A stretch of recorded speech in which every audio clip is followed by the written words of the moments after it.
Buenos días estudiantes, me presento, mi nombre es Scarlett Linfati y les voy a explicar de lo que se tratará la clase de hoy. Cuando nosotros comenzamos a leer un texto nos podemos encontrar con tres tipos de género. Este puede ser género lírico, narrativo o dramático.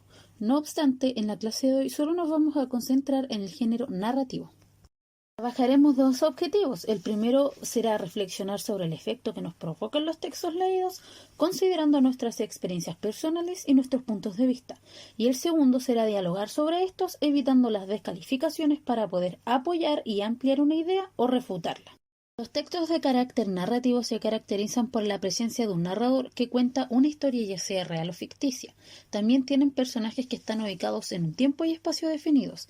Estos están escritos en prosas, es decir, en párrafos separados por un punto aparte, siendo los más representativos el cuento y la novela.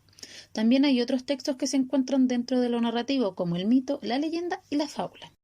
El cuento es una narración breve que consta de un solo tema central y en ella intervienen pocos personajes. En cambio, la novela es una narración similar al cuento, pero con una extensión mucho más larga. En ella también hay muchos personajes y varios temas que se van entrecruzando. Uno de los elementos de los textos narrativos son los tipos de narradores. En primer lugar, tenemos los homodiegéticos, que son los que participan en la historia.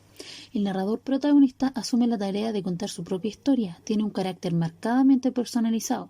De este modo, la conciencia del narrador y el protagonista del relato es un mismo personaje que participa en la historia. Por ejemplo, en la misma parada de bus donde la vi por primera vez fue donde me enamoré de ella. El narrador testigo es un espectador del acontecer. Este relata en primera persona hechos de los que ha sido testigo. Está dentro de la narración, pero no como protagonista, sino como espectador.